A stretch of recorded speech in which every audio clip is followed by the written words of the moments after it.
we're going to start talking about leukocytes, or our white blood cells.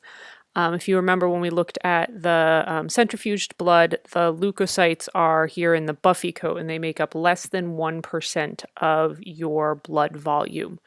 Of the three formed elements, the platelets, red blood cells, and white blood cells, these are going to be our only complete cells, so they are going to have a nucleus, organelles, all the mitochondria, Golgi apparatus, all those organelles that we see in a typical cell. Our leukocytes are really important in that they're functioning against diseases, and we're going to talk about our leukocytes a lot in the immune system chapter. So what happens is when your body gets infected, when some area of your body gets infected, the damaged cells are going to release some chemicals, and they're going to kind of lead these white blood cells or leukocytes to that area. And when those white blood cells get to the area, they're going to squeeze out of the blood vessels through a process called diapedesis. When those damaged cells that have some sort of infection going on in them release that chemical and the white blood cells are attracted to it, that is called positive chemotaxis. So that is just the white blood cells following kind of that chemical scent of those chemicals that are being released by those damaged cells. I'll post a little, it's about a 1-minute YouTube video that's really cool, showing a white blood cell actually following a chemical trail. So it's a really interesting video to watch. In our leukocytes, we have two major categories. As you can see down here, we've got 5 different leukocytes, and they can be broken down into 2 different categories. Our first category is our granulocytes. And with granulocytes, when we take some blood and we dye it so that we can see the cells under a microscope, the granulocytes, they have little granules or little inclusions with them, and those granules like to take up the dye. So they're going to kind of suck up the dye, and they're going to become visible under the microscope. So the granulocytes are going to have visible granules under the microscope. So you can see in all 3 of these instances, you can see that these kind of have these dots in here. The agranulocytes, they also have these inclusions or these granules, but when we dye them to look at them under the microscope, these do not take that dye up. So we can't actually see the granules under the microscope, but they do still have them. But when you look at them under the microscope, you'll see that the cytoplasm in here looks very smooth, so we're going to call those agranulocytes. We're going to look at the granulocytes first. We have our neutrophils, eosinophils, and basophils. Again, these have those visible granules from when they are stained. All of these are going to be phagocytic to some degree. That's why I put the little Pac-Man here, because remember, phagocytes are going to go around and they're going to eat up bacteria, viruses, nasty stuff that can damage the body. And these are all going to have what we call a lobed nuclei. So if you look at this, I like this little cartoon. It kind of has each of the granulocytes and little drawings about what they do. But when we say a lobed nuclei, you can see the lobed nuclei just means that there's like a bulge here and then a little stringy thing that attaches it to another glob that attaches it to another glob. So this nuclei would have 3 lobes to it. This one over here would have 2 lobes because there's kind of a glob here and then a little string attached to another glob over here. So all of our granulocytes are going to have nuclei that look like that. They're going to have those lobes. Our first granulocyte is going to be neutrophils. These are the most numerous. Most of our white blood cells are going to be our neutrophils. The nucleus of our neutrophils is going to have anywhere from 3 to 6 lobes. So here you can see this one has 1, 2, 3 lobes. This one down here has 1, 2, 3, kind of this 4th one's kind of folded over on top. Again, it's a granulocyte, so you can see that it looks kind of grainy. The neutrophils, the granules are really, really small. So you don't actually see these big dots, but you can kind of see how the cytoplasm looks kind of grainy. And because these granulocytes pick up the dye and are going to be a little bit reddish or pinkish, it gives the cytoplasm kind of a pinkish or a lilac color hue, and the nucleus is going to be more of a purple color. The granules in these are going to contain hydrolytic enzymes, so they're very similar to the lysosomes that we talked about in chapter 3, and defensins are going to be in some of those granules, and those are going to be just some antimicrobial proteins.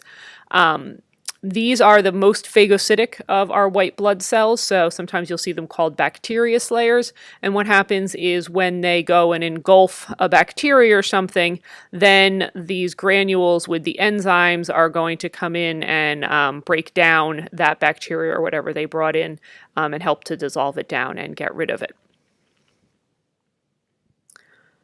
Our next granulocyte are called eosinophils. These are going to have bilobed nuclei, depending upon the one that you see under the microscope. This one right here looks kind of like an alien. I've had students say that they look like earmuffs. They think they look like eyeglasses. Here's one that if you kind of turn it over would probably look more like earmuffs.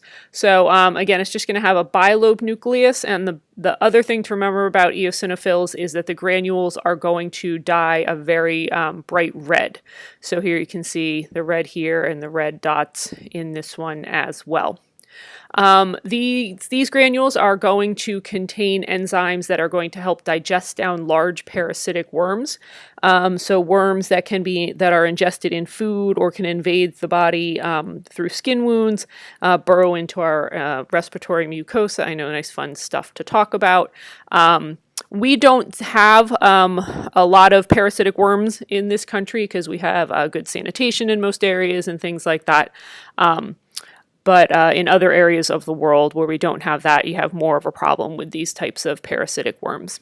If you have allergies or asthma, eosinophils are the ones that are going to be very involved in those, and we'll talk about those in later chapters.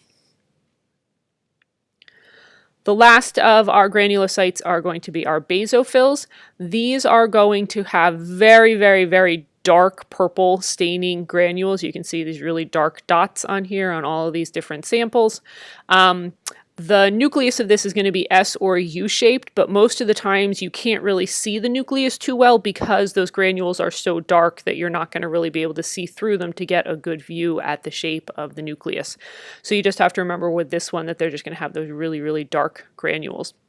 The dark granules are going to be containing histamine, which is a chemical that promotes inflammation, and we'll talk about this a lot in the immune system. So what it does is when histamine is released, it promotes vasodilation, so it's going to open up the blood vessels to allow more blood to be brought to an area that has some sort of infection or disease in the area. And in doing that, it's also going to attract other white blood cells to the inflamed site by sending out that chemical messenger that we talked about before. Moving on to our agranulocytes. Again, these do not have any visible granules. And the nuclei in these are either going to be a spherical shape or a kidney or a U shape. Looking at our lymphocytes, these are going to have a dark purple nuclei that's going to be a big sphere, and that nucleus is going to take up almost all of the blood cell. So you'll have this dark purple nucleus with just a thin rim of very light blue cytoplasm. Again, you can see here, big dark purple nucleus, very thin rim of blue cytoplasm around it. These are going to be found more in lymphoid tissue, your lymph nodes, your spleen, your lymph vessels. We'll talk about this in the lymph system, but you do have some of these circulating in the blood. We're going to spend a lot of the immune system chapter talking about these lymphocytes. We have two types. Our T lymphocytes, which are going to attack cells that have been invaded by a virus or a bacteria or our tumor cells, any type of diseased or damaged cell. And then our B lymphocytes, these are the ones that are going to give rise to the cells that are going to make our antibodies. Again, we're going to spend a lot of time in the immune system talking about the differences between our T cells and our B cells. Last of our agranulocytes are our monocytes. These are going to have a dark purple U or kidney-shaped nucleus and a light blue cytoplasm. So if you notice, both of our agranulocytes have a dark purple nucleus and light blue cytoplasm. The difference in appearance is going to be that the monocytes have that U or kidney-shaped nucleus, whereas the lymphocytes are going to have that spherical nucleus. Monocytes are going to leave the blood vessels and they're going to become very phagocytic. So they're going to kind of come to an area where there is an infection, leave the blood vessel, and then go out and eat up any, again, nasty stuff that is in the area. These are going to, you'll see a lot of these in chronic infections. When we talk about the immune system, we're going to talk about how when your body is first invaded by something, the neutrophils are going to be the first white blood cell that are going to come to an area and go out. And again, they're very phagocytic. So they're going to eat up all those bacteria or anything that's in the area that's nasty. And then after a couple days, the monocytes are going to be deployed and they're going to kind of come in towards the end of the infection, help get rid of the last of the infection, and then help to kind of clean up the area so that it's ready for any repair that needs to be done. This little saying right here, never let monkeys eat bananas. This is the way that you can remember not just the names of the 5 leukocytes, but also in order from most abundant to least abundant. So you have your neutrophils, lymphocytes, monocytes, eosinophils, and the basophils are the rarest of the white blood cells. So again, your neutrophils are the most numerous. Basophils are the rarest of the white blood cells. This right here is just some little cartoons that I found.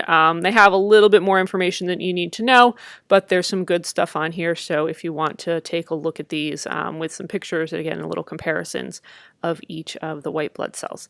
And that is it for this section.